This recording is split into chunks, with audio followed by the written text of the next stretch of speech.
Taste the Daily.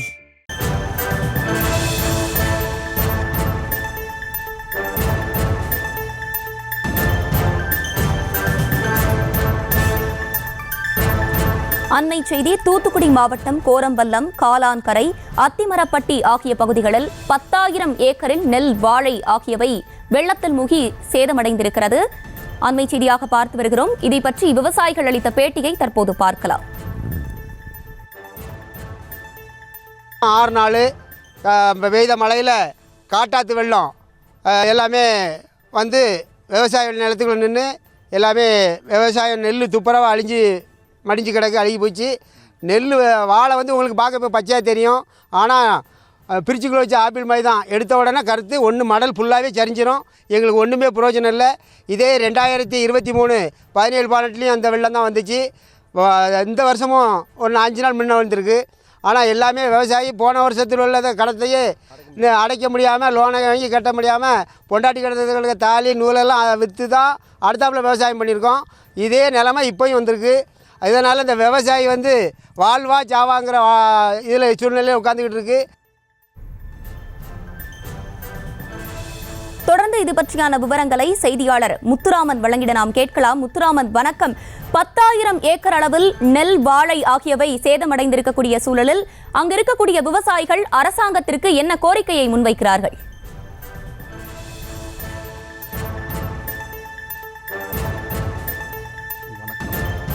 தூத்துக்குடியில் கடந்த 3 நாட்களாக தொடர் கனமழை பெய்தது. இன்று 6வது நாளுக்கு மேல் ஆகியுள்ளது. தூத்துக்குடி பகுதி, அதாவது காலாங்கரை, கோரம்பள்ளம், அத்திமரம்பட்டி, முள்ளக்காடு ஆகிய பகுதிகளில் ஒரு 10,000த்துக்கு மேற்பட்ட நெல், வாழை இந்த மழை நீரினால் மூழ்கி இந்த விவசாயிகள் வந்து மிகவும் வேதனைப்படுகின்றனர். நாங்கள் கடந்த ஆண்டு வந்து பெண்களிடம் இருந்த நகைகள் பேங்கில் அடகு வைத்த இன்னும் திருப்ப முடியாத, மீள முடியாத ஒரு சூழ்நிலை எங்களுடைய வாழ்வாதாரம் பாதித்து கொண்டிருக்கிறது. இது வந்து மாநகராட்சிக்கு உட்பட்ட பகுதி. அதாவது மாநகராட்சியிலிருந்து இந்த விவசாய நிலங்களில் கழிவு நீர் கலந்து மேலும் எங்களுடைய இந்த விவசாய நிலங்கள் தன்மை மாறியுள்ளது. எங்களுடைய விவசாய நிலங்கள் பாதிப்பு காரணமான இந்த மாவட்ட நிர்வாகமும் மாநகராட்சியும் வந்து இந்த வடிகால், அதாவது முறையாக வடிகாலை செயல்படுத்த வேண்டும். இந்த வடிகால் பக்கல் உடைய சரியாக தூர்வாரி இந்த கடலில் கலக்கிற முள்ளக்காடு வழியாக செல்கிற அகலமாக தூர்வாரி வச்சிருந்தாலே ஒரு பயனுள்ளதாக இருக்கும். மேலும் கடந்த ஆண்டு எங்கள் விவசாய நிலங்கள் பாதிப்புள்ளானது. இதே ஆண்டு, அதாவது 5 நாட்கள் முன்பு மழை பெய்தது. இப்போ முன்னாடியே பெய்த காரணத்தினால் மேலும் சேதமடைந்துள்ளது. இதில் வந்து கடந்த ஆண்டு ஹெக்டேருக்கு 17,000 ரூபாய் கொடுத்தார்கள். ஆனால் விவசாயிகள் கணக்கெடுத்து முறையாக அது எங்களுக்கு நடுகிறதுக்குள்ள கூலி கூட செயல்படாது, கூடுதலாக எங்களுக்கு செய்து தர வேண்டும். அதனால் இந்த விவசாயிகள் அக்ரிகல்ச்சர் மூலம் எங்களுக்கு முறையாக கணக்கெடுத்து உள்ள பாதிப்புகளை உடனடியாக செயல்படுத்த வேண்டும். அதாவது இந்த தூத்துக்குடியில் நாடாளுமன்ற உறுப்பினர் அவர்கள் வந்து தூத்துக்குடியில் பாதிப்பு இல்லை என்ன வந்து அவங்களை அறிக்கை விட்டிருந்தது எங்களுக்கு விவசாயிகளுக்கு மிகவும் ஒரு வேதனை அளிக்கிறது. இன்னும் இப்போ நம்ம நின்றுகிட்டு இருக்க வந்து இந்த அத்திமரம்பட்டி பகுதியில் விவசாய நிலங்களை பாருங்கள். இதை சூழ்நிலையை காட்டி விவசாயிகள் வேதனை அடைகின்றனர். எங்களுக்கு இந்த மாவட்ட நிர்வாகம், மாநகராட்சி நிர்வாகம் இந்த வடிகாலை துரிதமாக உடனடியாக அப்புறப்படுத்த, அதாவது கடலில் கொண்டு சேர்ப்பதற்கு தூர்வாடப்பட வேண்டும். விவசாயிகளுக்கு இந்த பாதிப்புக்குள்ளான இந்த தொகையை உடனடியாக வழங்க வேண்டும் என இப்பகுதி மக்கள் கோரிக்கை வைக்கின்றனர்.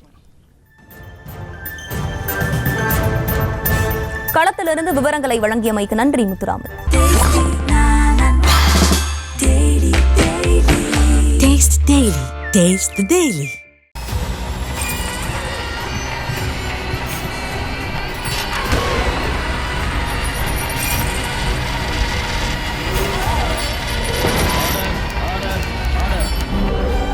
நிகழ்தகவு குற்றங்களின் மறுபரிமாணம். நாள்தோறும் இரவு 10 மணிக்கு இணைந்திருங்கள் நமது நியூஸ் தமிழ் தொலைக்காட்சியோடு.